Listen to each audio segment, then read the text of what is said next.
You had no man to build you a safety perimeter. You've never known, this is as far as I can go and I am always safe right here. That's where you are. You're off the edge of the map always. There is no known safe world for you, right? I kind of jolted into a person showing me attention. Definitely manipulative. That's a culture as that's your best option. Had I my family, and of course, having those avoidant tendencies just kept everything inside of me, and then just dealt with it on my own and literally wrapped it in a bow and put it far behind me. And that's when I just said, I guess I'm just going to go make $1 million now, and then just put it off to the side. And because I've had to be my own man, I desperately seek a man more masculine than I.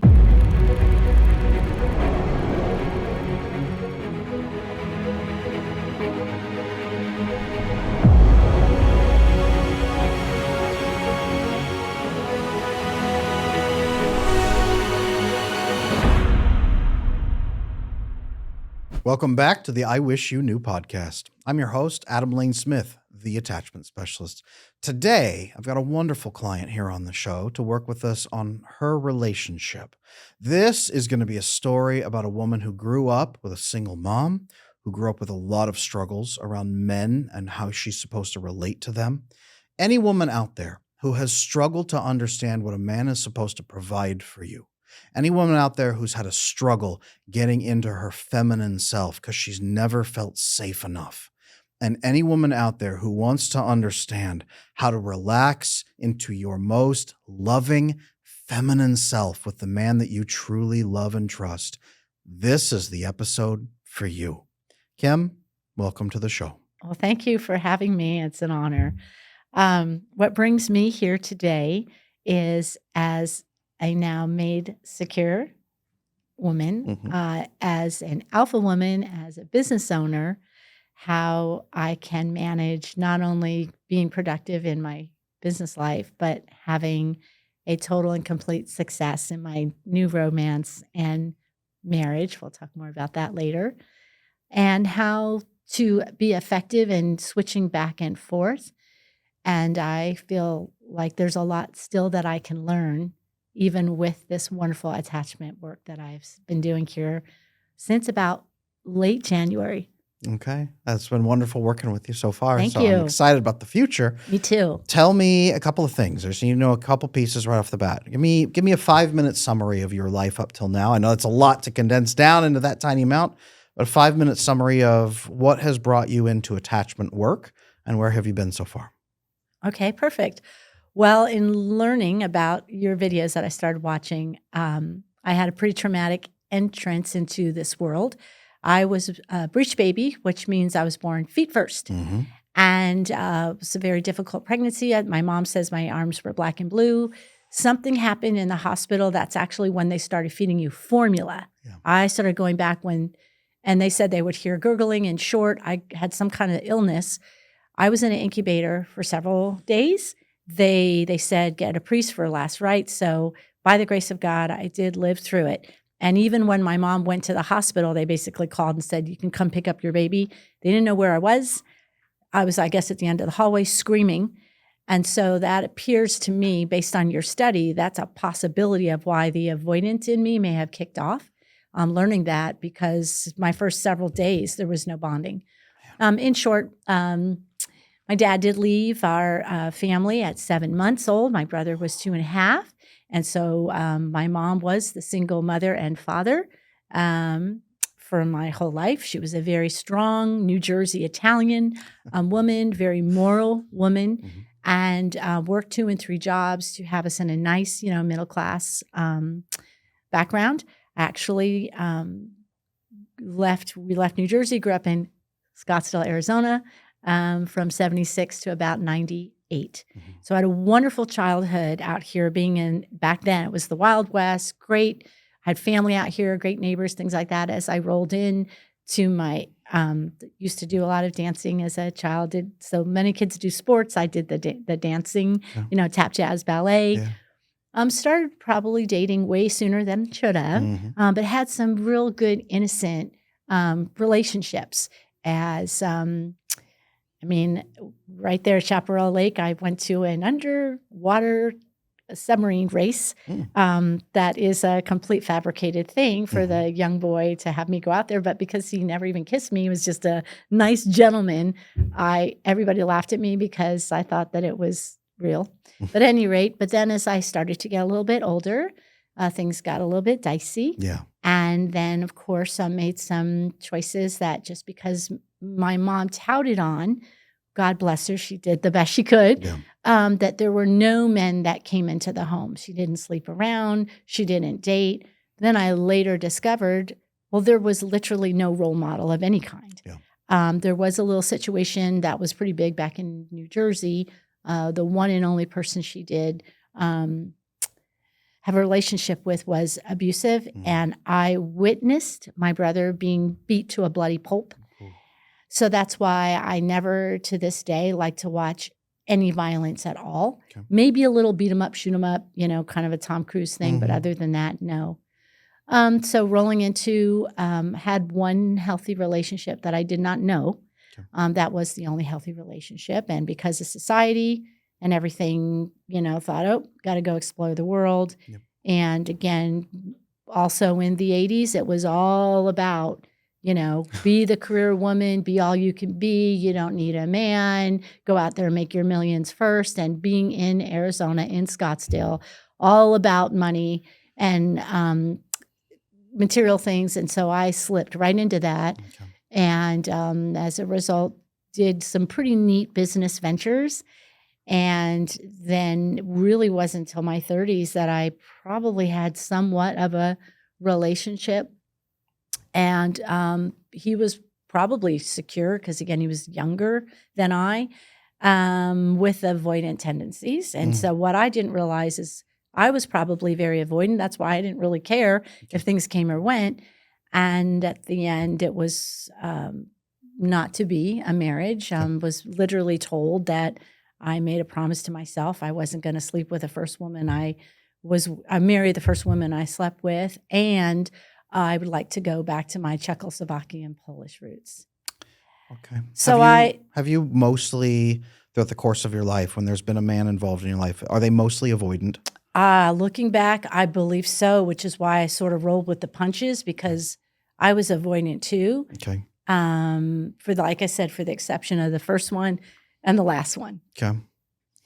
Are they one? Are they? So we've talked quite a bit over the last 7-8 months. Are they mostly ethically avoidant? Are they mostly manipulative avoidant? Are they off the spectrum into personality disorder territory? I would say manipulatively. I would say one ethically avoidant, which was the one before Christ. Didn't have a whole lot. There was literally just a few because in between, then I just went into my worker bee mode. And I have quite a colorful past with my marriages. Sure. And so I did have a terrible situation that happened to me when I was 27. It was a terribly poor choice. I recognized that I was in a friendship with a man that would be considered a social social cheating. He was the married one and pursued me relentlessly in friendship. And then I could see now, that it creeped into totally inappropriate. We went on bike rides together. We went to lunch together. And it was literally, there was an award ceremony as I was in real estate development. And the wife was sitting there. And it just the walls just came crashing down. I'm like, oh my gosh, this is so inappropriate on every level known to man that I can't even talk to this person again. No. So it was as a result of that I kind of jolted into another person showing me attention, definitely manipulative, because we had relations, and that did lead to me being pregnant. Okay. And then only to be told, how do I know it's mine? Because he knew all about the other person and left me literally holding the bag and on my own. And so, that's a culture as that's your best option. And had I had my family, and of course, having those avoidant tendencies just kept everything inside of me and then just dealt with it on my own and literally wrapped it in a bow and put it far behind me. And that's when I just said, I guess I'm just going to go make $1 million now, and then just put it off to the side. Okay. That's a lot that you've been through. Yeah, that's only the beginning. No, I hear that. One thing I think I'm hearing is that of manipulative men tend to find you. And they tend to say, you're going to be in a relationship with me now. And you say, okay. Or some semblance of a relationship, situationship pieces too. And you settle in. And you don't realize how unhealthy it is for you until later somebody points it out, or something is so outlandish that it finally occurs to you that, whoa, this is bad for me. I don't want to be here. Going back to you don't have an element of what should a man be in your life. You haven't had that. Right. Okay. So to kind of protect me from making a poor decision, I did join this pretty cool business. It was a network marketing meets corporate America meets franchising. And it was all like young people, very positive, very like Hollywood glam. The training was incredible, from personal growth to how to be a business owner. Sure. And there was even like a recovery spectrum on how they basically said, if you can't get rid of all your baggage, then how are you going to go, make money? And they literally played the song Hell is for Children by Pat Benatar. And we wrote down stuff, and we were screaming at all the bad stuff that happened. And as a young child, I was also had a run-in, let's put it that way, with an uncle as a very little girl. Okay. So all of a sudden that came up during that, and I had to deal with that in the middle of 2,000 people in a crowd. But that's why they play the music really loud, so you can scream it out and nobody knows what's going on. Had you dissociated from that mememory until then? Like turned it off? It came out. Yep, it came out. Have you had other black spots in your memories? Yeah, one just came out 24 hours ago. Okay. So I didn't realize that because I thought with recovery, well, fast forwards. But so what happened was I decided I'm not going to have any. I'm going to go make my $1 million. I'm not going to have any relationships. And so in this company, it was very pressured, to do well successfully. They dangle the carrot with all kinds of like awards and things like that. And I'd been friendly with someone who I saw in our office, and then all of a sudden disappeared, and a bunch of us were out.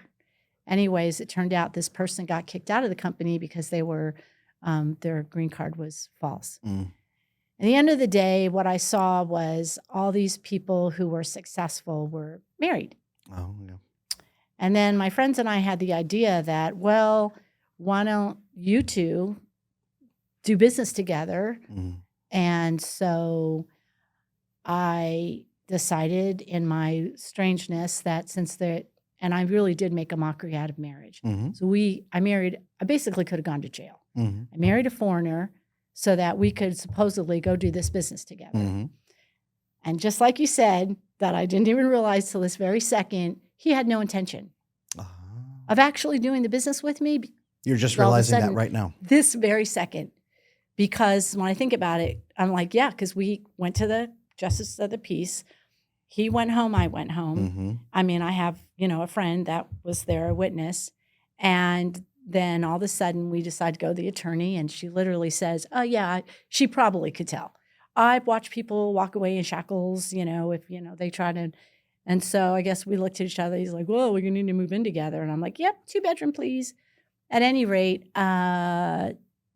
early on, things got kind of like he just wasn't looking like he was going to get into the business. Yeah. And at the time, you did travel around a lot, so I did have an opportunity to move to Michigan. Okay. So like my friends and I say, and just for that, I'm out.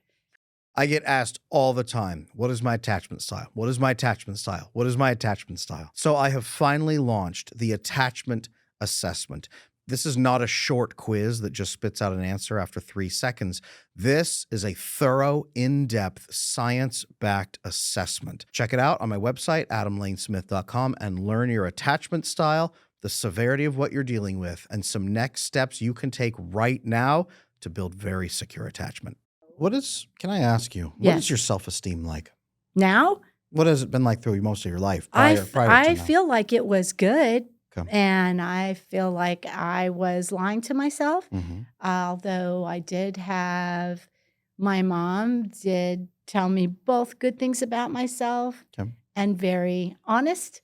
A lot of my girlfriends say, "Oh, that's just how mothers are."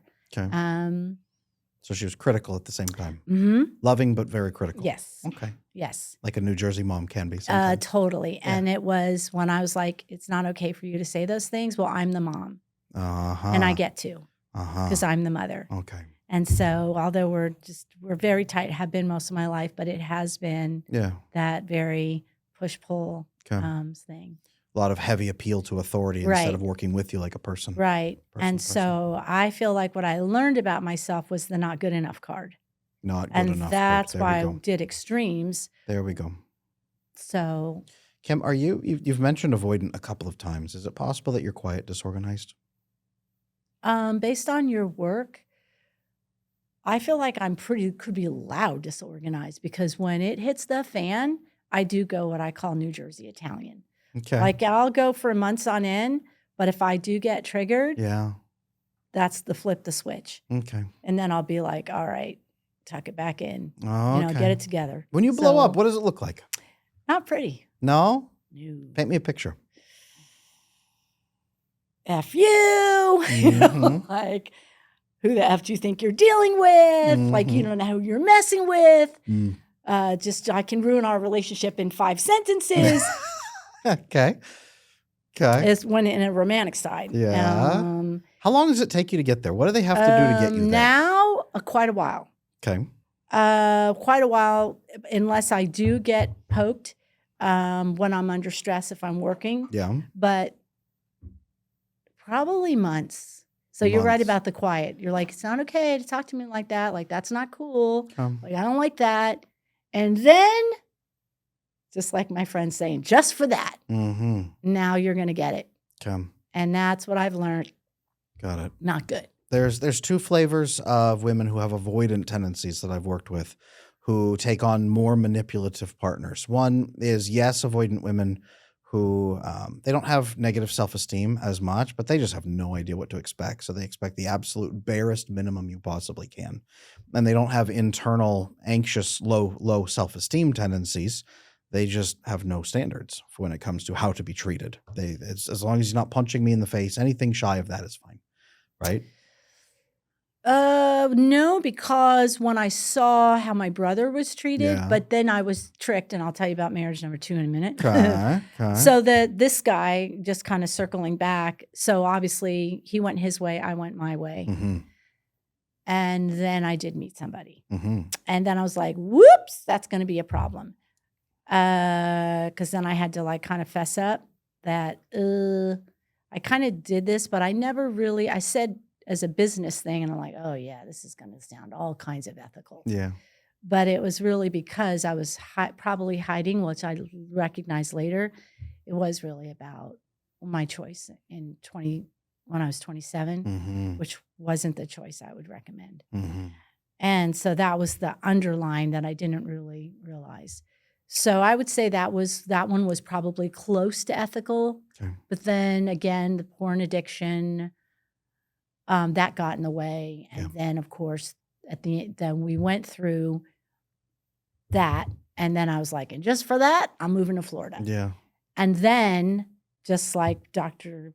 Pat Allen, who I studied, said that it takes 8 weeks for a masculine man to go from a thought to a feeling. Mm-hmm. And like clockwork, it leads later. Mm. He did reach out to me, and we did the back and forth. Got it. And it was almost like he could smell that if I had met somebody who was a nice person, it was like, I can't live without you. I hear you. So that unhealthy behavior happened for Okay. several years until we finally did get engaged. We finally started getting some counseling. Understood. And then he announced to his parents, and they said, we will disown you. We will never talk to you again. Okay. And then he was like, I guess we're done. Gotcha. So I'm like, wonderful. And it was even like a nice breakup. Got it. This is our last trip together. We're never going to talk to each other again. Strange-o. Interesting. I'm getting a pretty good picture here. I would love to fast forward to the gentleman you are with here today. Yes, I know let's do you that. walked in the studio and you showed me something lovely. Yes. Show me. Oh, there we are. And congratulations. Thank you. When did you guys get engaged? It was Saturday night. Beautiful. Our flight was out Sunday morning. Mm-hmm. And because of my not just recovery, but especially attachment theory, Okay. before we even met on person, Mm-hmm. I made sure that there were a lot of things, did my best, Mm-hmm. that we communicated together You'll love it. so Love it. that I could do the best to protect myself the best that I can with all the tools now that I have. I hear that. And so my dating purpose was, marriage bound, Okay. a purpose, Okay. not just good feelings, because that to me was the part of the missing link. Mm-hmm. Is that you're right. Everybody that I talked to was like, oh, I want a friend I can vacation with. And yeah, it's all good feelings. What's your mission? Yeah. What's Dead the in the purpose? water. Yeah. Well, I don't know till I meet you. Well, no, guess what? And so with the Christian perspective, that says a lot That about how can we, be the hands and feet of Jesus with, my Christian faith through our testimony, through our story. And so for me, I didn't know what that looked like. Mhm. I just knew that whomever I was with, we had to figure out a purpose. And I still feel like God is going to use us in a really big way. Okay. And with how each of us lived our lives and how now we're coming together. I love that. Let me ask you this then. What kind of wife do you want to be? A happy life, a happy wife. A happy wife. Okay. I want to really be that feminine, nurturing, yet strong. And like I like the one gal that we listened to. I want to be his muse. Okay. Partnership, loving, fun, honest, ethical, like that Proverbs 31 woman. I mean, that really encapsulates who I am anyway. Okay. And also Song of Solomon's, baby. Mm-hmm. It's all about fire. I mean, I'm Italian and Okay. something that... Have you asked him what kind of wife he wants you to be? That is a great question. That is a very good question. Most women have an image of the woman they think that she should be in a marriage, but most women don't take the time to stop and say, who do you want me to be? That is a fantastic question, and I will be happy to ask him that as soon as we get the opportunity. Oh, I'm very glad to hear that. Does that bring up any weirdness for you? Some women really revel in asking questions and understanding more of what somebody wants from them, and some women are actually uncomfortable giving that level of control to somebody else to say, hey, shape me in the way you want me to be. Actually, no, that's kind of a turn on. Ah, okay. Because just like in some of my earlier work, let the best man win as long as it's not you. Okay. And because I've had to be my own man, I did desperately seek a man more masculine than I, that wasn't abusive, manipulative, or unethical. Right. And so when I was on my knees, again, asking, Lord, bring me a man who completely understands that I can be that, Proverbs 31 woman, but can be more masculine than I. Yeah. And that is going to be a tall order to fill. That's one thing I'm hearing is a lot of your story. It sounds like you've been looking for very masculine men, but your brain hasn't understood what they look like. So you've been targeting men who are what we call juvenile masculine. They have the outward trappings of I am in control of my life and no one tells me what to do. So it's the beginnings of masculinity, but they haven't found a deeper purpose for it yet. So they run away from responsibility. They run away from accountability. They run away from purpose and stepping into their family or their wife or the person they're caring for. They refuse. And that's where they completely fail the test of manhood and they never become a real man. They're always stuck as a juvenile. It sounds like that's what your brain has gone toward because it didn't have a model of mature masculine until now. Right. Sounds like the gentleman you're with now is mature masculine. Yes. I love that. Yes. I do love too. that. You, it sounds like, want to be a match for him in femininity, though. Yes. Okay. Yes. Where are you struggling with your feminine self? How easy is it for you to completely slip into it and just be it? Depends on the day and the time. How the wind is blowing and well, all no, of that? because I am a business owner. Okay. And although that I have shaped my business to mainly compartmentalize the best I could, Okay. I like to say I like to ease into my day. Okay. So I have been able to build this business that I can pretty much work from like 2-ish to 7 because that's when most of my clients are home. And Nice. and definitely no weekends. I said every time the bank's closed, I'm closed. Mhm. And so, but I do get calls and things like that I have to switch. And now I'll be into problem solve mode. Now take this call real quick because I can't ignore it because I'm a small enough practice. Yeah. So I would say in that respects, that's very hard, Okay. as well as right when I am done. Okay. That like takes a bit. And that's why the way I work my business, I like to shove everything in a thing so Okay. that I am done. Like I don't really like to take a 2-hour break and then, I have an appointment at 4 Yeah. and then I've got a 2-hour break and appointment at 6. No, I'm like in it to win it. And then when I literally close the door.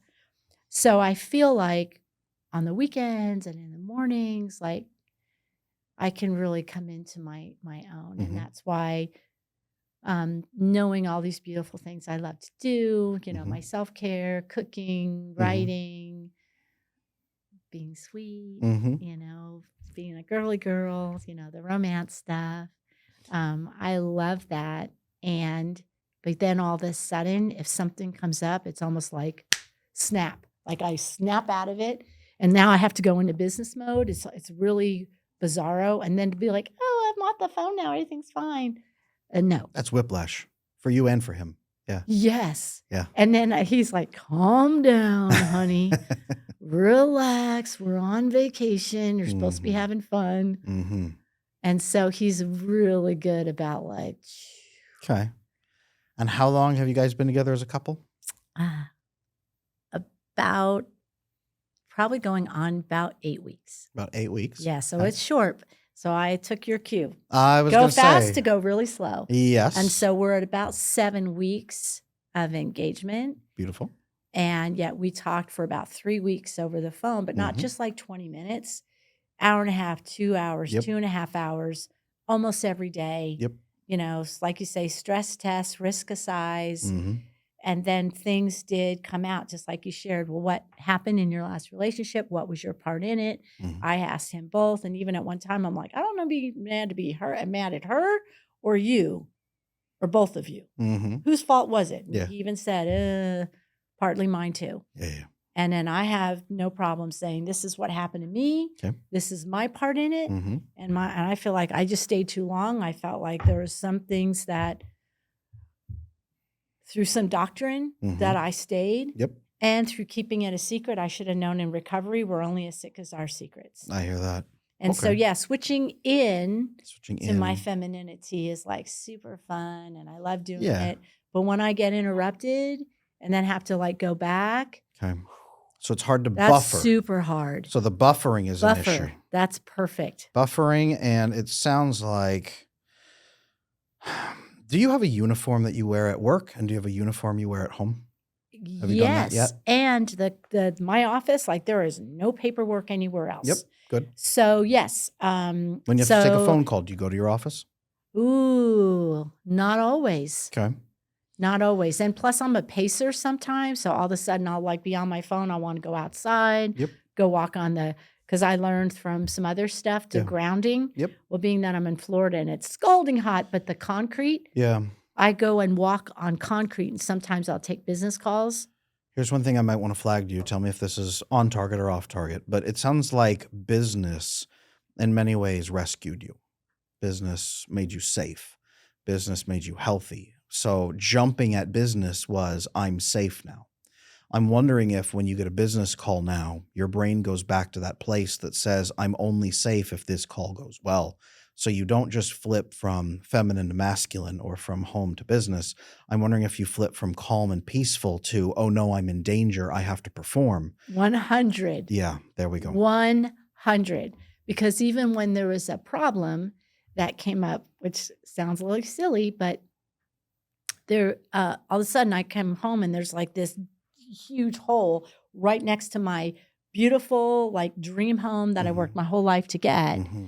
And I didn't know, I mean, it's like this big. Well, I flipped out because I was on the phone with him. I don't know what. He goes, honey, calm down, calm down. I can't. And then so what happened was with his experience, now we do live long distance right now, only a couple hours, but he was like, well, I could take care of that. Well, I was like, I got to handle it right now. It's right next to my home. And I was like on the phone solving the problem right now. I couldn't wait till this weekend. Do you have a hard time letting him help you with things? Now I'm doing better because it cost me $600. And it was a very painful thing because I freaked out right away. And as I shared with him that, and he even said, you're not used to having a man around that you can rely on. Since birth. And count on. Yeah. And he said, so honey, I could have taken care of that for you. And I just felt threatened because it's this expensive home that it was my dream home that, I mean, I was literally, before I got married, I literally, my friends, like, they're like, see my big house. And I'm like, you didn't see me in 2011, where I hawked all my jewelry and my computers to make 3 months worth of car payments because my Mercedes was about to get repossessed to this. And that's my journey. And everybody looks at me going, oh, you're the successful, financial person. I know that a lot of the people watching this show right now have had attachment issues for their entire life. That's why I want to invite every single one of you to check out my attachment repair program. It just might be the jump that you need to go from insecurely attached and lonely and frustrated to fully secure, connected, and bonded in a great relationship like nothing you've ever felt before. Check out my website, adamlanesmith.com, for the attachment repair program. We need to talk about a couple things then here. Yes. You mind if I talk at you for a minute? No. Cool. Buffering. We need to build you a buffer, but not just for work. We need to build a buffer for your nervous system. Because one thing I'm hearing there is you guys have been together 8 weeks. Right now, when you spark up, he goes, oh, that's her being her. And that's that whiplash for both of you. But at a year or 2 years, it's not going to be adorable to him. He's going to go, oh, no, we're in it again. And he's going to say, okay, now that's more energy. Now it's more exhaustion. He's going to be exhausted. You're going to be exhausted. He won't find it cute a year or two in. And you won't either. Right? Right. It's not fun for you going whiplash back and forth like that, is it? No, that's why I actually am here to understand why does all this happen and how come it's so hard for me to go ebb and flow. So this is really good. Your brain is still thinking that you're in danger. Okay. It still thinks you're in danger. You're out of danger now, which is great. Right. But your brain doesn't have a safe enough. Your brain hasn't crossed that threshold. Wow. The purpose of masculine men being in your life, if we want to say that men have a purpose in a woman's life, our purpose is to form a safety perimeter around you so that you know where the boundaries are for safety. You never had a man draw a boundary around you to give you safety. You had your mom give you safety. And that was tough because then she demanded a heavy price. Yes, she which did. was constant criticism. Even though she loved me and she, she It did her best. It eats at a woman to be the man. You said yourself she was the mother and the father. Yes. It destroys a woman to be the masculine one in her family and take care of everybody, especially her children as well. It destroys them, not to excuse her. But you grew up in that. You had no man to build you a safety perimeter. You've never known this is as far as I can go and I am always safe right here, right? Off the edge of the map, in the old days, they used to say, here there be dragons. To you, that's where you are. You're off the edge of the map always. There is no known safe world for you, right? Unless I'm in business mode, you're right. You're exactly right. Then you're the dragon Because I'm in control and right. I know how to fix everything. That's right. That's amazing. But you have to have your armor on all the time. Yes. And he actually said that. He said, you can drop he said, honey, I need you to drop your shield and sword. Yeah. I need you to trust me. There's a famous person in history that reminds me a little bit of you. And it was a famous samurai in Japan. His name was Musashi. And he's renowned as one of the greatest swordsmen the world has ever known, but he's also sort of less known because he wouldn't bathe, because the bathhouses wouldn't let him bring his weapons into the bath with him. So he refused to bathe because he said, I must be ready at every single moment to fight for my life because someone might try to kill me when I'm taking a bath. And that's what your brain is doing right now. I can never relax. I can never relax. I can never relax. I'm always on the edge of death. The purpose of him being in your life is to build you that safety perimeter, but you're going to have to let him. Yes. So when I asked, I'll ask again here in a moment, how are you doing with letting him take care of you in that way? And I don't mean, are you wanting him to? Give yourself a score, 1 to 10 right now. I would say I'm about a 7.25. At a 7.25. And the reason why I would know that is because he had shared earlier Okay. that and again, for all of you equal rights people, don't freak out. He says, I love the way you're submissive to me, Mm-hmm. that you do, Yep. you honor my requests. Yep. And we actually had one. And again, I'm so excited to tell this story because I love to get the hair on everybody's backs up. But he really did it great for me. And that was because I'm Christian, modesty, and the very things that attract us can also be the very things that repel us. Yes. And I have a look, and I love my long, flowy black hair. As a matter of fact, my mother has tried to get me to cut this hair forever. And she did actually when I was 16. It traumatized me.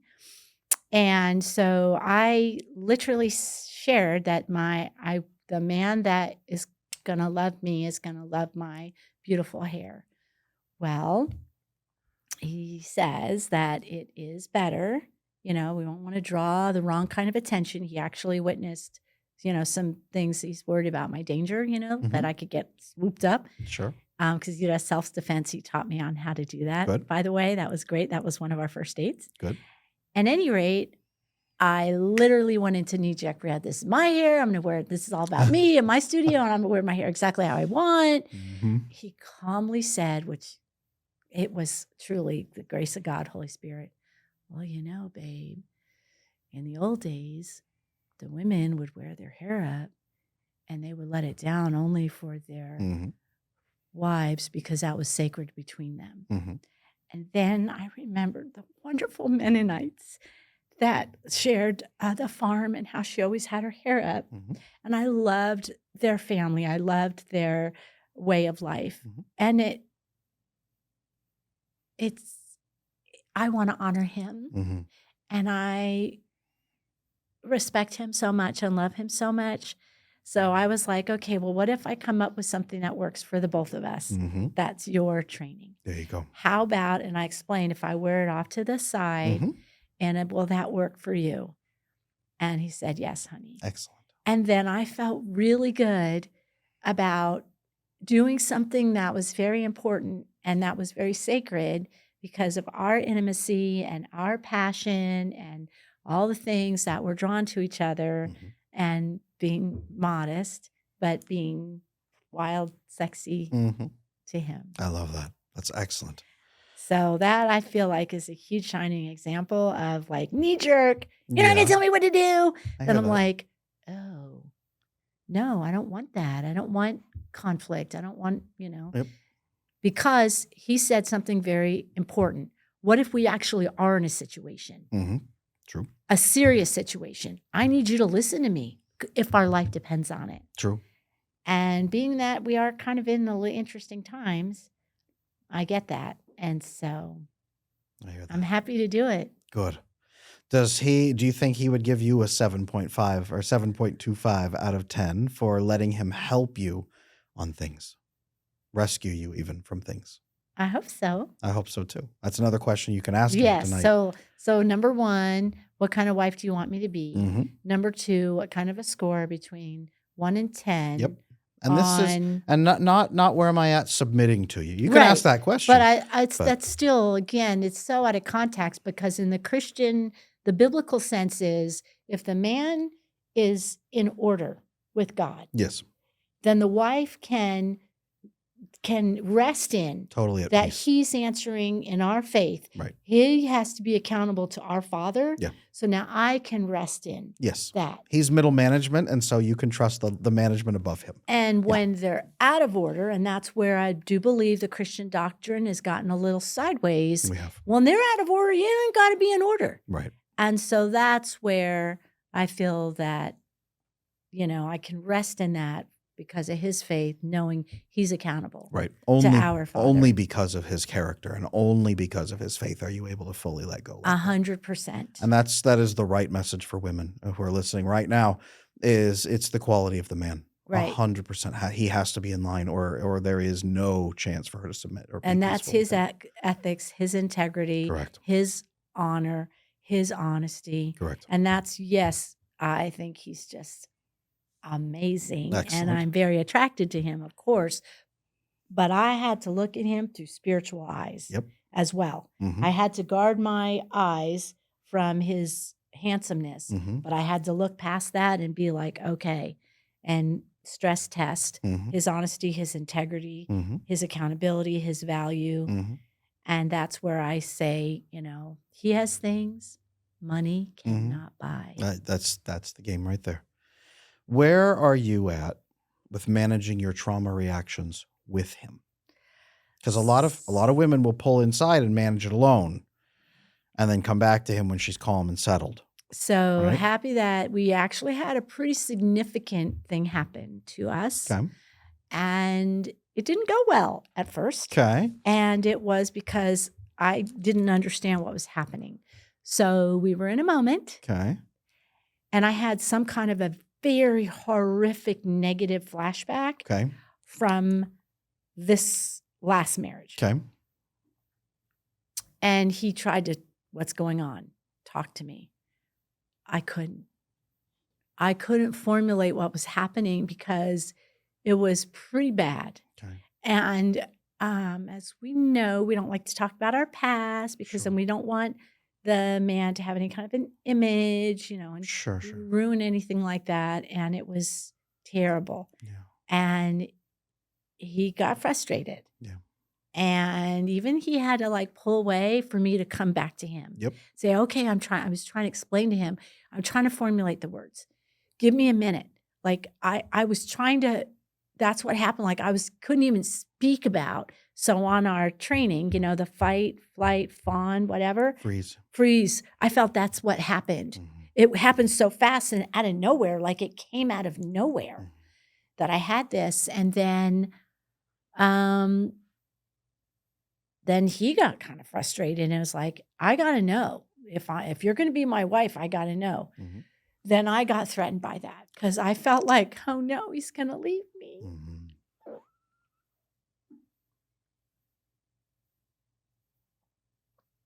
Because I can't articulate, what's happening. But we did get through it and he was really good. He's like, honey, I'm a fixer. I got to help you. We got to talk through it so that we could solve the problem and move on. Okay. And all I thought is secure. Wow. And so I just kept saying, just give me a moment. I have to formulate the words. So it really took me a while to spit it out on what happened. And then he said, that must have been really horrible. Yeah. He was really good about it. He was like, all right, well, I'm glad that we got that out. So now we can move on. How often do you find that you're at a loss for those words? Probably when I'm cornered. When you feel cornered. When something comes at me that I'm not prepared for. Yep. And I get cornered, then in a personal relationship. Okay. Business, it seems like, oh yeah, bring it. Okay. I can do it, but on a personal level, when I'm kind of stressed and something comes at me, then I it's that freeze fawn and I need a minute to cycle through, I guess. Like you said, the buffering. Yep. So I can stay calm and formulate and articulate what I want to communicate. It is very possible that now that you are at a place of safety and stability with him, that your brain is going to bring forth a lot more of those trauma memories. Oh, great. I know. It's very possible because a lot of women, when they live extensive, painful trauma, Your brain turns it off, like we've talked about the black spots in your memory, the blanks, the places you've associated. Your brain hasn't known how to process them, and it's too overwhelming, and it can't even live with them. So it just puts them in a hole in the backyard, buries over them, unmarked grave. I'll deal with it someday. Today is Sunday. Okay. So it is possible that your brain's going to dig up all those little graves, pop open the little baskets, and say, "Oh, that's what's in there." and the purpose for that is you're going to have those awful moments, but then your brain's going to process them and say, "Oh, that's the lesson I should pull from that." And then it's going to stamp it as final and put it away in the filing cabinet. It takes usually, let's say, 6 to 10 days for your brain to deal with each major heavy trauma as it rolls through. Happy days. Right? How many did this last one take? Well, we literally, this just happened. Oh. Early yesterday morning. Okay. That's when this little hiccup popped. So you might still be a little buzzing off of it. No, I feel really good. Ooh. I mean, after we had that weirdness where he kind of pulled away too, because he was feeling like, and then once I could spit it out. Yes. And so, and I shared with him, trust me when I tell you, I spit it out pretty fast. Okay. Like for me to like spit it out within like 5 minutes. Yes. And in his mind, it may have taken way too long, which is fine. Again, that's because he was like, I guess that was a very difficult 5 minutes. And I'm like, we have success. And he's like, oh, I don't think so. But once I did, he was so good about it. So I don't know about that 6 to 10 days, but then we had another thing that happened. And that's where we talked about it earlier before we started filming. And that's where I really thought everything was totally taken care of in recovery. Like I got it all. Yeah. This attachment work is the missing link. Yeah. It really is, because I was completely, I don't want to say misdiagnosed, but I was in there with all the codependents and the addicts. And that wasn't me at all. It was the avoidant, disorganized, whatever you might say I was, moving into secure. Mm-hmm. No wonder you have a hard time fully relaxing now. Right? Well, with recovery, so leading up to the final person is that the hero complex. So a lot of people do military. Yeah. You know, for sure. I had dated, but nothing serious, a lot of those types of people, but nothing formed into a relationship. So it was a firefighter. Okay. And looking back, he was probably disorganized, anxious maybe. Okay. But not abusive, but a little on the jealous side because of all the nonsense he saw. Controlling and weird. I get that. Well, because his love of his life, I guess his captain was his hero, that he came home early one day and his captain was at his house and he felt the hood of his car ice cold. So needless to say, he didn't trust anybody from that point forward. So even though we had good intentions, same thing, made sure he was going to be a provider, this, and that. And that was before recovery. Got it. In the end, he did start taking me to church. And that's when I was convicted that we were playing house with no ring, no whatever. And even though he would call me his fiance in public or my wife, there was never an official proposal. I got you. And so then I did leave. And because I started going to Al-Anon meetings, because I identified, he only worked 8 days a month and all the other days. And I didn't realize going to different liquor stores and the naivety of me not drinking. I thought Bud Light, again, all my friends laughing at me, meant half the alcohol content. So in my head, I'm like, it only has a couple beers a day. Okay. But it wasn't Bud Light. It was light in calories, not in whatever. Correct. So, but that's rolling through my Christian faith and my recovery. Okay. And that's where I really thought, as you're cycling back to these hiccups, I thought recovery handled it all. Yeah. And I did a deliverance and I did all of that. So I was so surprised. How did I pick, as a Christian, another person that wasn't good for me? It's because you haven't had a model of what to do, quite frankly. Right. If I send you to a car lot, you're not going to know which car there is probably the best car. If I send you to buy a good guitar at the guitar store, you'll have no idea which guitar is good, Right. right? Unless you really understand and study the models of what things are supposed to be doing and how they're supposed to function, you have no idea if they're functioning well or not. In your life, you've had no idea what men are supposed to do or how they function. You have no idea how to measure. You've had no idea up till now how to measure a man. And even though I took all the Christian, Christian women have no idea how to measure a man today either, to be honest with you. I know, I just feel, that's why I feel like, again, that's why it's so important. I feel like my saying is, yes, Jesus saves, but recovery and now attachment work heals. Right. So when I say Christian women have no idea how to measure a man, it's usually because we have watered down the masculinity of Christ. Absolutely. And we've made him a very calm, happy, effeminate figure who's very hippy-dippy and just says, I love you all no matter what, and everything's fluffy, please be happy, right? He has rules, he has requirements, he has forgiveness. He draws a giant perimeter around you and says, you are always safe as long as you're in here with me, and I will protect you from all these other things. Here's what you need to do inside, right? He has rules, he has structures, he is very loving and very peaceful, but he also expects things from you. Flipping the table. Do you know what the man in your life expects from you?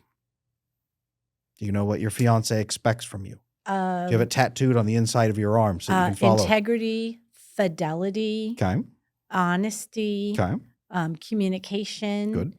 Again, healthy submissiveness. Okay. So not being silent. I don't think that's going to be a thing. Communication. But yeah, being very clear and direct. And he shared that. He said, we're going to need a lot of communication. Okay. He had a preface to that because of how much we are so into each other, so attracted to each other. Yep. And it's not just good feelings. We have a level of intensity that we said most people probably don't understand. Yeah. You've got a lifetime of love basically backed up in your heart that you've never felt or experienced. Yes, and that's why it's so overwhelming in a positive way. Right. Because as I shared, I had forgotten everything. And even though he's asked me a couple of things, like I said, I remember the circumstances of the bad, but as far as any kind of romantic behavior, I'm like, he's like, you can't not remember. I'm like, I do not. Yeah, your brain. He really doesn't understand. I really have no recollection of any of that. And he was even saying something, and I'm like, I don't know that. Like, I get frustrated. I'm like, I don't know what that means.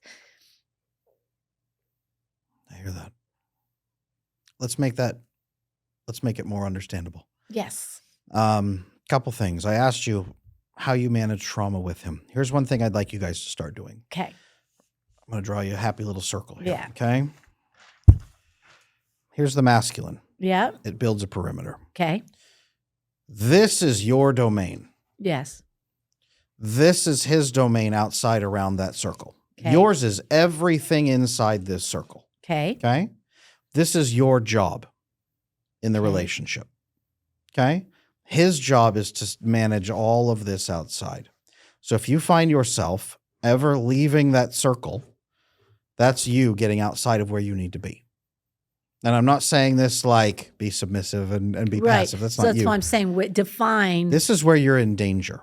When you are managing threats that feel scary to you, I want your first default not to be, I run outside and I see a hole and I hang up on him so I can fill it because it scares me. I want you to say, I'm going back in the house and I'm not looking at this hole until he gets here to fill it. I love that. Okay? This is now his job in your life. You repay him for that love and kindness by doing your job on the inside. This is a constant back and forth of us fulfilling each other's needs. Okay, so my job on the inside is? Well, 4 things. To be a calm, nurturing force that he can come back to. Because when he's on the outside, he doesn't want to have battles to the death on the inside. Okay? Now, you don't have to be perfect. You'll never be perfect. That's not the expectation. But a calm, nurturing place that when he comes to you, your nervous system is calmed and regulated so he can rest with you. This is why I said earlier, it's adorable right now and you have your whiplash moments, but it's not going to be adorable 2 years from now. Yeah, because I do feel like when we're in each other's presence. Yes. Your job is to be a place he can rest. Saint Teresa of Avila said that when she would pray, she would prepare a visual place in her heart, like a living room with pillows and cushions and candles, and invite God into that moment with her, like a bride inviting her groom into the chamber with her to speak, to laugh, to lounge. Your life on the inside is a reception room where you are hosting him. You are giving your husband peace. Mm-hmm. Does that make sense? Yes. To do that, we've got to keep your nervous system calmed and regulated. Right. Now, whatever you need to do that, you also ask him and say, hey, I need you to help me build this safety. So when I ask, are you having a hard time asking for him to do things for you? Are you having a hard time asking for help? I'm glad that you're not. You're doing well there. One thing he can do is when he puts his arms around you, I want you to envision him building an actual physical perimeter with his arms. Okay. So that you can say, I am safe here. His arms go around you. There's a circle. I am safe here. Yes. He can even say, you are safe here. Yes. We need to start visually and audibly giving you those cues. He has said that. He has, and that's exactly what he said. He's like, I am here to protect you. Yes. But I am here. Right. Let's actually give it a physical location. You are inside my circle, therefore you are safe. So this is your cue. When you go into your stress mode, he just puts his arm around you and he says, hey, which he does. You're inside my circle. Yes. He can literally say, you are inside my circle. And he's like, you're okay. You're okay. Like, he is so secure. It blows my doors. Like, the more you say this, the more I'm thinking about things that we've already happened. Mm-hmm. And I hear what you're saying about, you're right, it's cute now, but later. Yep.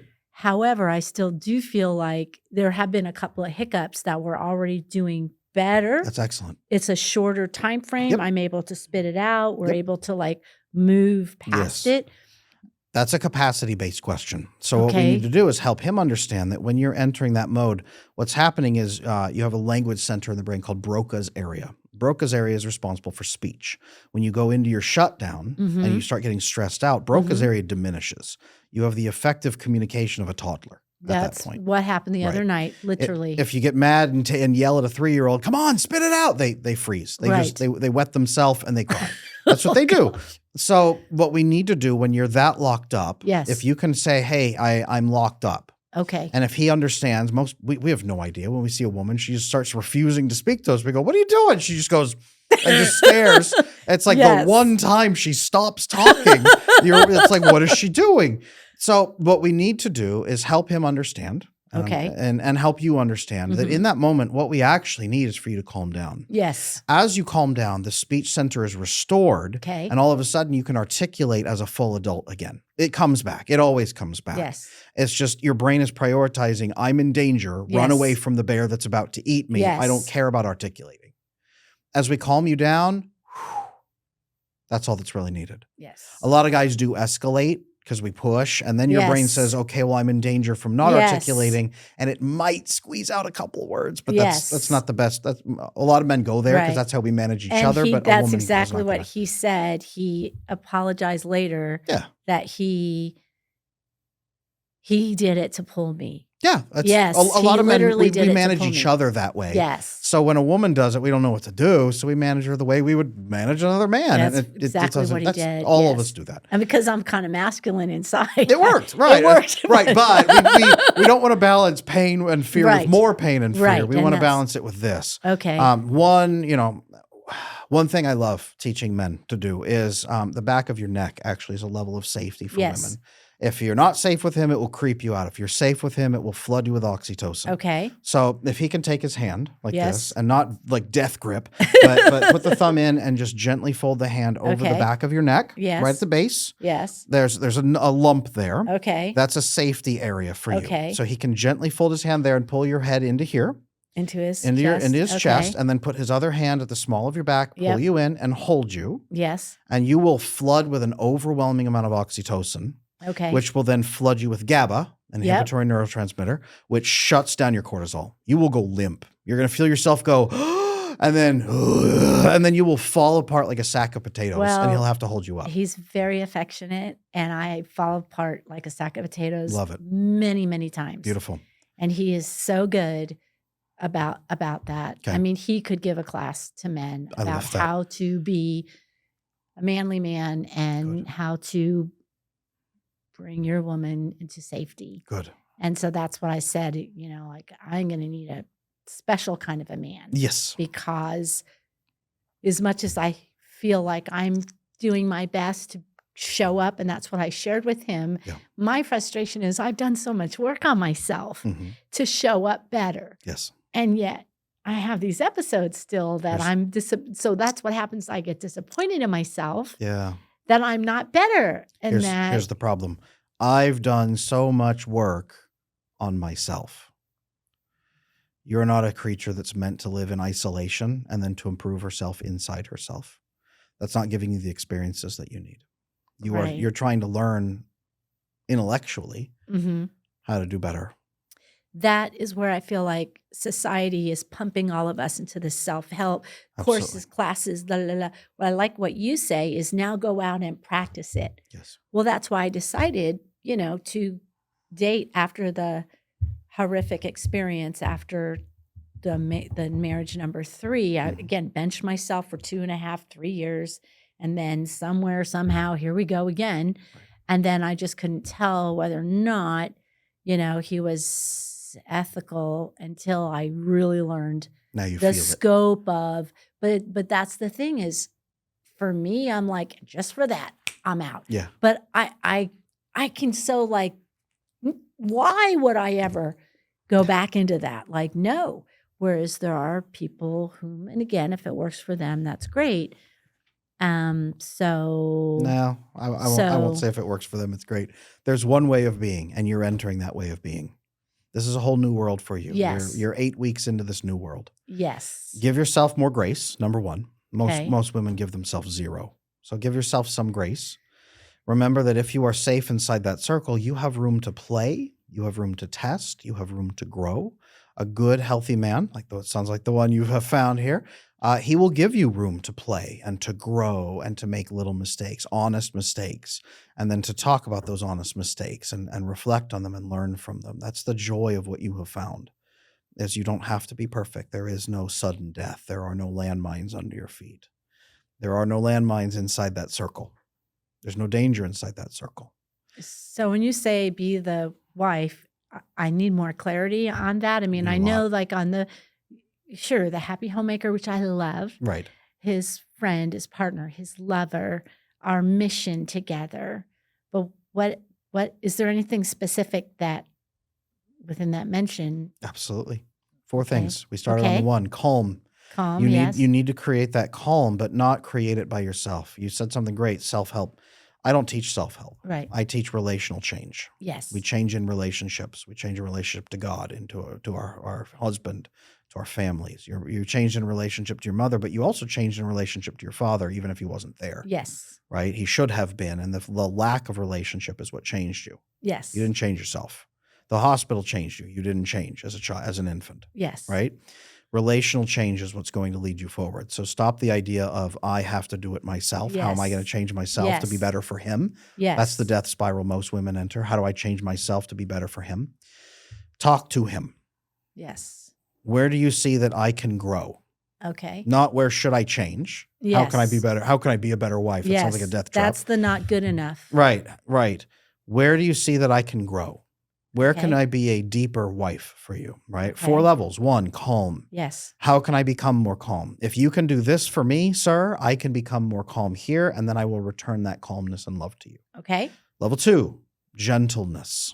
Sounds like you have a lot of this, right? When the jersey goes back in its box, you have this gentleness, the way you phrase things to him, the way you ask things of him, speaking to him, gentleness, that warmth, that nurturing. You crave this. Yes, I do. You're going to be able to do that only when you are in that calm, leveled state. Otherwise, you're going to find yourself snapping on some days. You're in 8 weeks, which is joyful and wonderful, right? 5 months is honeymoon period. After that, the gloves come off a little bit. If you want to maintain that gentleness, make sure that you're growing your nervous system with him, that he is helping you enter that calm feminine state a lot more. Again, a lot of your capacity for being these things depend on him to be able to allow you that. Make sense? Yes. Level 3, directness. And I love that you said he wants communication. He wants honesty. He wants exact, measurable. He values that, which is excellent. Level 3 is directness. Directness in what I need. Hey, I need a hug right now. How comfortable are you saying I need a hug when you are stressed out? Pretty good. What does pretty good look like? Well, because he steps in often before I ask. Okay. But the directness, because he has said, what do you need? What do you need me to do? How can I help you? Good. And then I'm able to share, I need this, this, this, and this. Okay. So that's great. How are you with doing it without him prompting you? How are you with going to him for it? No, I would say he's prompting me. He's prompting I you. have to go to him and say, this is what I need. Okay. And I call him my love. This is what I need, my love. And that's fantastic. You know? You've got an attentive, loving man who's sheltering and protecting you and guiding you. That's excellent. We need to make sure that he's not constantly chasing after you, trying to make sure that you haven't fallen in a hole somewhere. Right? Yes. Do you have a hard time? Most women have a difficult time knowing when to bring things up. So they're constantly looking for the right moment. Is that a challenge for you? Sometimes, yes. Okay. We need to schedule a structured time of the week that you go to him and you do a report to him on what's happening and what you might need.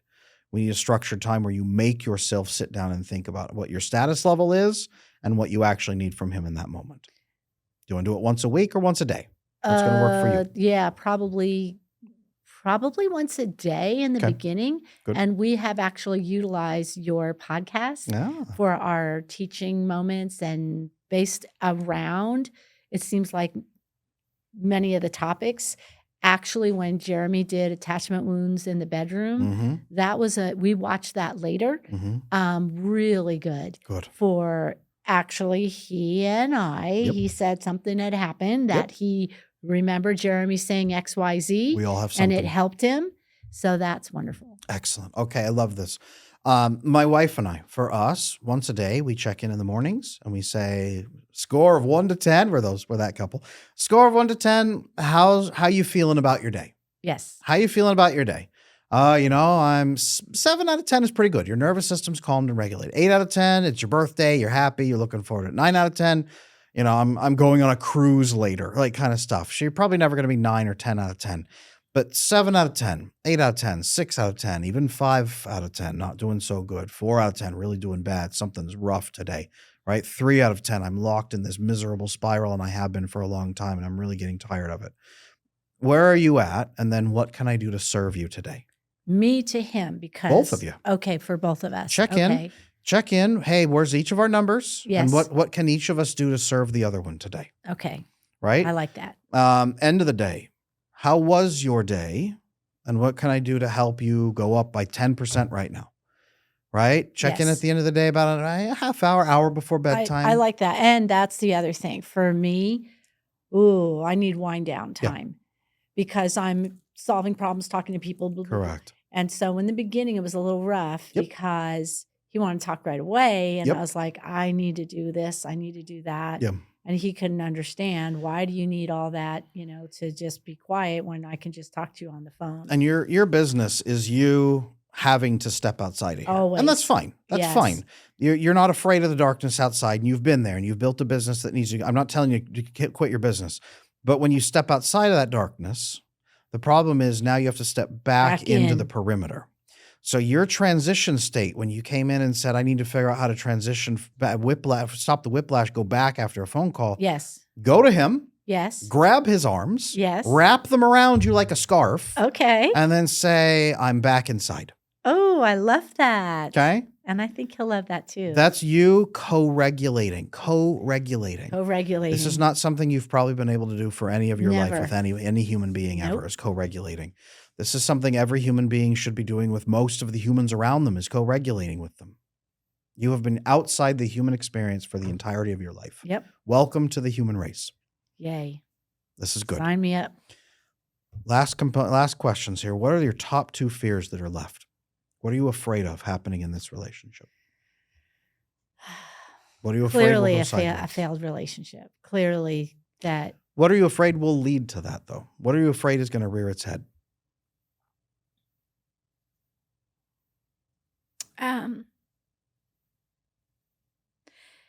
That won't be good enough, because it seemed like that's always been the pattern. Is like you said, I've tried to be my best. I did all these things. I was like the good little lady, And then it still wasn't enough. It still didn't, even when I got married, that to the last one, all of a sudden I'm the Proverbs 31 woman running around like crazy. And then I'm told I need to be more self-sufficient. And then I'm told, oh, my business needs to pull a profit.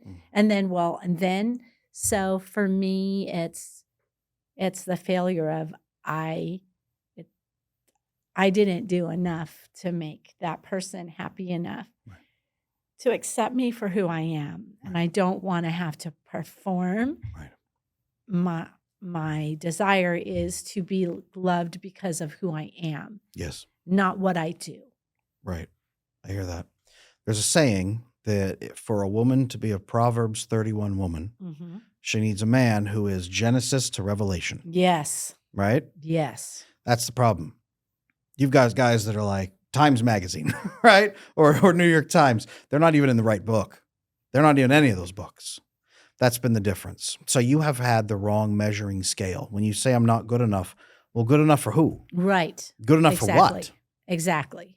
What is his target? What is his goal? What are you working on with him? What are you building with him?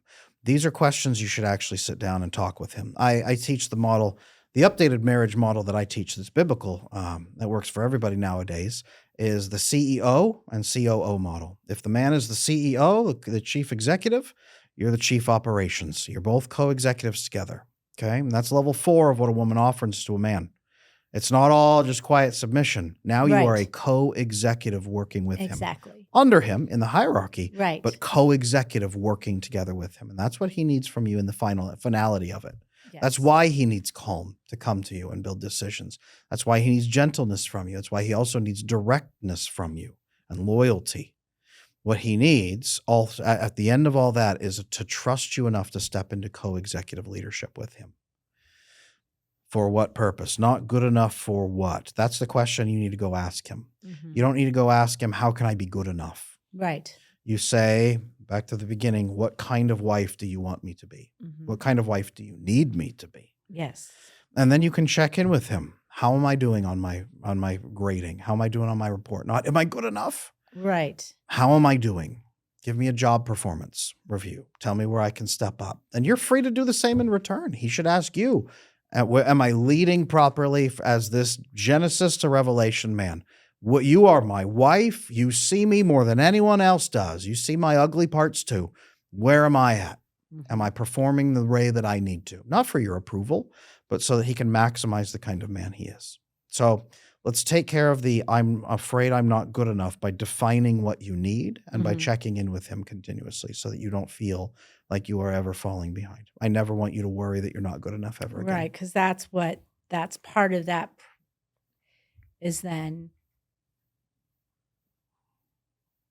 which I know he'll do in a loving way, but then that might still slip into, great, now I'm not good enough. See what I'm saying? Like, yes. As I'm trying to improve, it's still going to be like a slippery slope because then I'm going to feel like I'm, Here's what we're going to do. The men you have known in your past measured you based on how you made them feel. Right. The man you're with today measures you on how you work together with him toward your shared goals. Okay. There's the difference. So the man I'm with today is we work together on how we're doing with our shared goals. Yes. Am I trending us toward our goals or away from our goals? Yes. That's going to be his metric for how he measures you.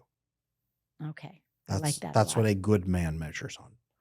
Make sense? Very much so. Then feelings and all that fluff is just kind of nice on top. Yes. Beautiful. What's your second fear?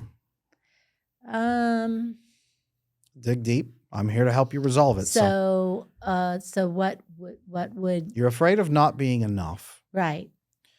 What else are you afraid of? Specifically with this relationship? That could mess this up or anything. Since I've had some rockiness with finance, I finally got on good financial footing. Sure. As I shared, I have been up and down financially. And I have looked to men that were more financially secure and hasn't worked all out that well. No, it tends not to. And so because I have had to go from zero, create a business out of nothing, I don't want to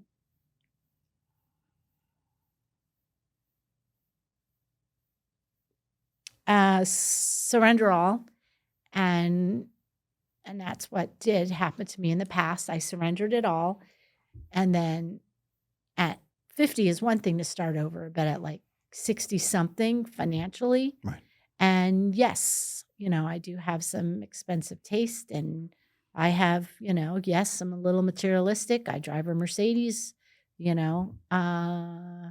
but it's the security and the safety, Yes. food, shelter.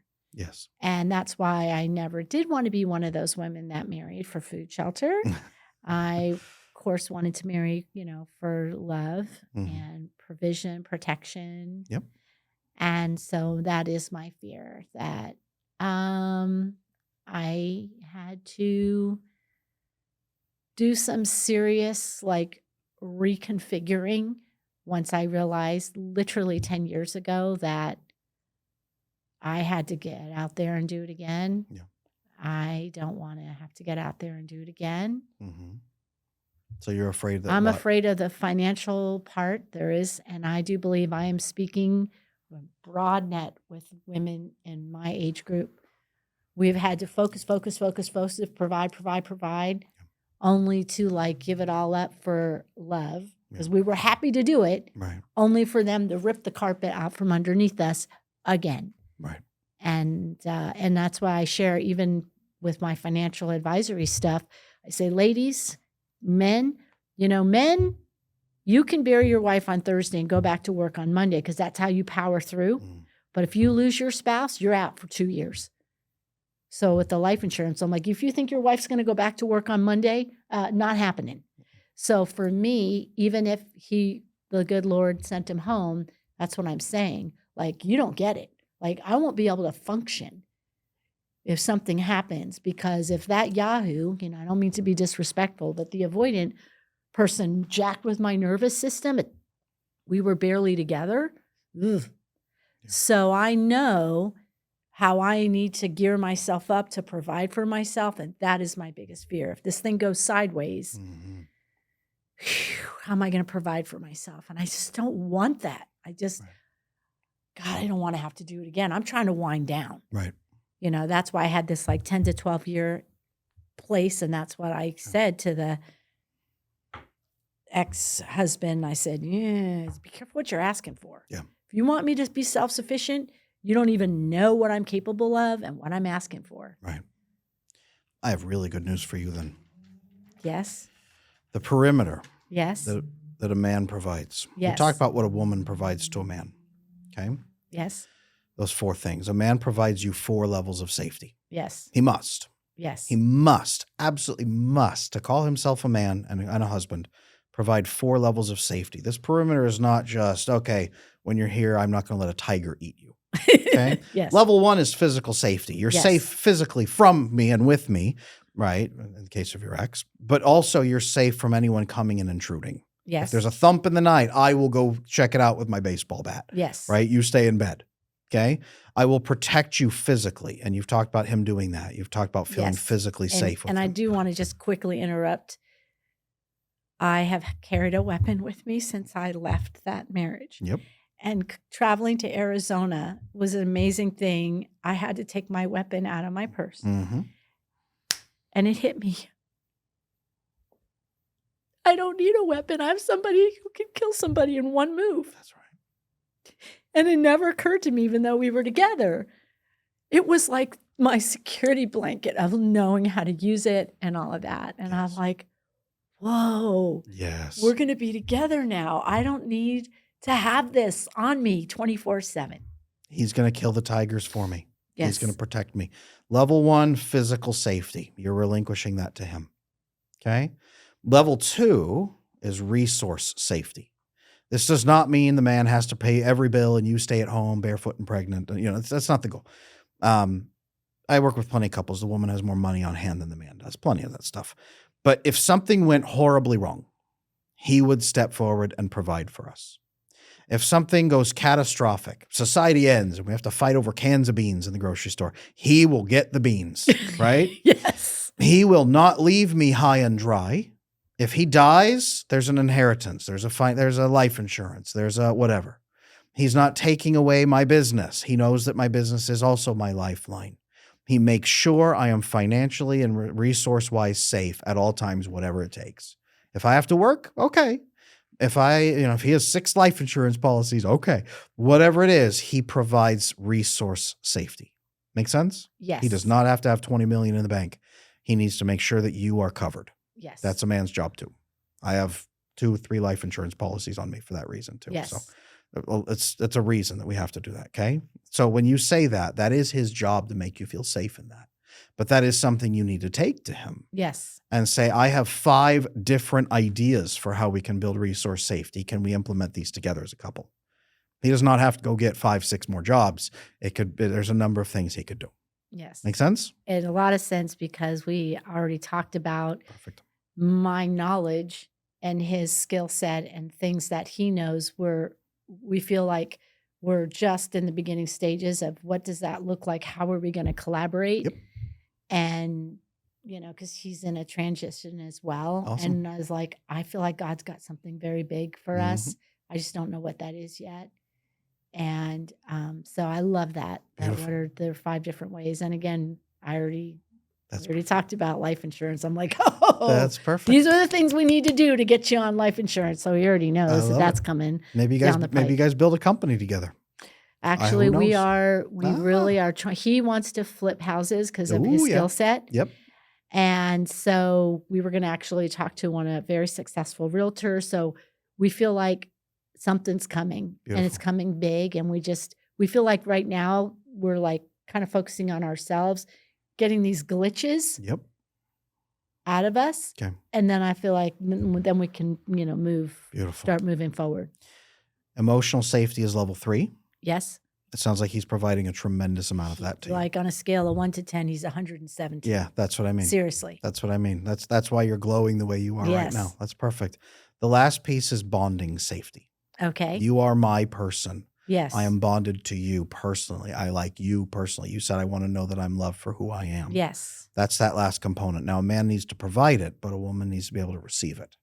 Yes. And there's some of your work right there is when you say, for me to be able to receive bonding safety and believe that I'm good enough, I need to ask you these questions and understand what good enough looks like to you. So part of your work is getting yourself ready to receive bonding safety from this man. Does that make sense? Yes. Beautiful.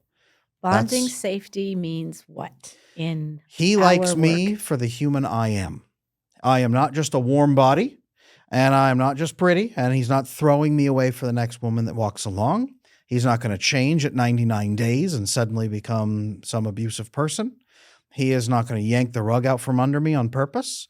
He actually cares about me truly, and I can fully relax into this connection because I am loved. There's bonding safety, which what we call secure attachment, by the way. Secure attachment, right. Secure attachment. A man has to provide full secure attachment and a securely attached relationship. With a woman has to be able to receive and then return to him. As he provides these 4 levels of safety, the man has to go first. You can now provide the 4 levels of peace because you're capable of going into the circle and doing your work inside the circle. Calm, gentle, direct, and loyal, and then executive partnership. You provide that from inside. I like that. Beautiful. Do you have any questions for me on anything we've done or any last pieces? So the big one was that buffering. Yeah. And the one that does worry me is my flashbacks, flash forwards, because here I thought I went through all this work as we talked about. And so what I'm hearing you say, if these things come up, as I was just sharing very quickly, is that once I went into the recovery work and the modesty, purity, again, just happened. Yep. I had no recollection on even like non-sexual touch, affection. I mean, like no memory of it. I just remembered like all the bad stuff that happened. And we literally were watching a movie last night. It was pretty steamy, Against All Odds. And then it just came to me that I was like, whoa, because I refused to even look at any of that stuff because I didn't want to get stimulated or whatever. Yeah. That I am doing wonderful things, non-sexual, whatever, that I'm like, and he was like, babe, you're just doing what's natural. And I'm like, it is? Because I was like, whoa, I like didn't even want to do that because I was so like, I don't want to do that with anybody unless I'm safe. And Right. then with us, Unless I'm safe. There you go. it's very natural that I didn't even know that I had it in me to behave that way, in a Correct. nice way. And it really like came again crashing down. Even this morning, I'm still talking about the movie. I'm like, whoa, we're like that. And I'm like, and it's okay. But the fact that I blocked it out of my memory since like June 2011. And as he was like, how can you forget? And I'm like, Your brain will block it out. Women's brains block those things out just for survival. Women have a higher rate of blocking memories than men do. Men don't tend to do that. Men deal with it and it drives us crazy until we break. Women just block it out and move on like nothing has happened. yep. Then it builds up.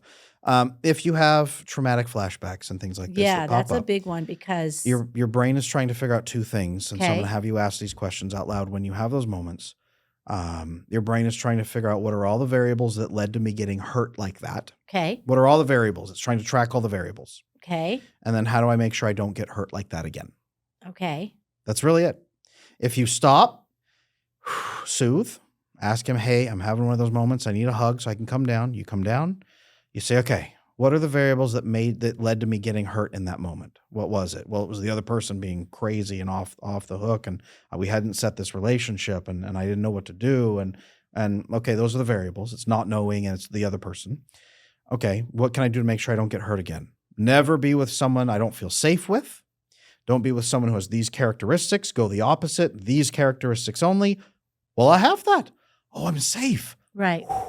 That's probably why you worked through it so quickly, was because you had that immediately right there. I already am safe. These are the variables, and here's what I'm going to do. You worked through it very, very fast, which is excellent. Okay. So process through like that out loud with him if you need to. And then on the other side, what if I don't want to hear about his past? That's normal. Women usually don't want to. Okay. It's uncomfortable usually for people knowing. So one general rule I tell people is you can talk about experiences you've had, Yes. feelings you experienced especially. Talk about feelings you experienced, not painting vivid images of what has happened, right? We Right. don't talk about usually sexual. It's not a great idea to talk about the exact sexual maneuver that was practiced. Yes. But the feelings you experienced in that Right. moment and what you're going to do about it now so that doesn't happen again. There was a Okay. time I felt X. It was a very brief example. Here's what I want to do to make sure I don't feel that again. Okay. That makes sense? Yes. The purpose of sharing is not so that you have every tiny piece of information about a Correct. human being. The purpose of sharing is to know what to do better now. We'll know what to do better now. Right. That's all. That's been fantastic. Beautiful. Did we take care of you here today? You Get what took care needed? of me wonderfully. I am really looking forward to when this plays back because there is a lot of information, and I feel like that was the secret sauce, was these flashbacks that may happen and how we can work together as a team to get through them. Beautiful. The flashbacks really just mean that your brain feels safe enough now Yes. to work through the lessons you haven't processed Ugh, yet. that's And interesting. it's uncomfortable, but they come, they surge, then they go away, and you are Yes. more at peace than you've ever been. Yes. That's actually how we unlock your nervous system really all the way. That is fantastic. And I'm really looking forward to that. This has been so helpful to me and hopefully to many. I shared, what my goal is. You said you wanted 1 billion people to be saved. And really, it was a friend of mine that turned me on to this. And then, just like you said, I watched hours, months. And that was how I went to sleep, by listening to a podcast or workout, or it was like a understanding what was going on. And then, of course, reaching out to your team and then actually doing the work. Yeah. And then, just like you said, actually being brave enough to step out to find love and marriage. And with such humility, I wouldn't be here if it wasn't for you. I'm so proud of you. You have done so much hard work. You have done so much amazing work. I mean, Well your done. work is saving lives, literally, and it's very important. And I shared many a times, with this and share your stuff, and very grateful because it really is next level, to that. And I'm just looking forward to continuing in your program and us gleaning what we can, and we still have our work cut out for Oh, yeah. us. Oh, yeah. It appears we never really fully graduate, as they say in recovery, but at a totally different level that we can fix. Yes. That's what it is. It's about fixing and changing behaviors and practicing better behaviors. And even at my age, I just feel like we can bring all these wonderful things in and learn and live even a better life, Absolutely. because I'm like, I'm in my best years. I am going to make sure that. And so that's why I would like to take full advantage of the next couple decades of my life and being as my old, passionate, romantic. One of my friends say I'm very animated, but free. And that's what I shared with him.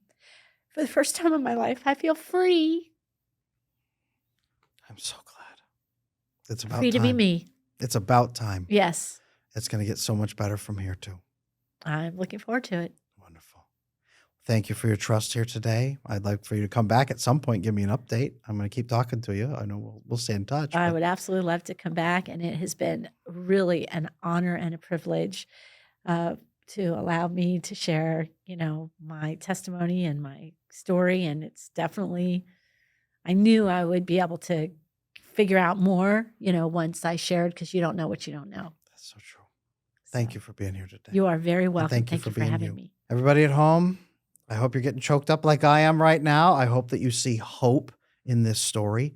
I hope you see yourself in this story. And wherever you are, I want you to know that it can always get better. This is Adam Lane Smith on I Wish You Knew, and I'll see you in the next one.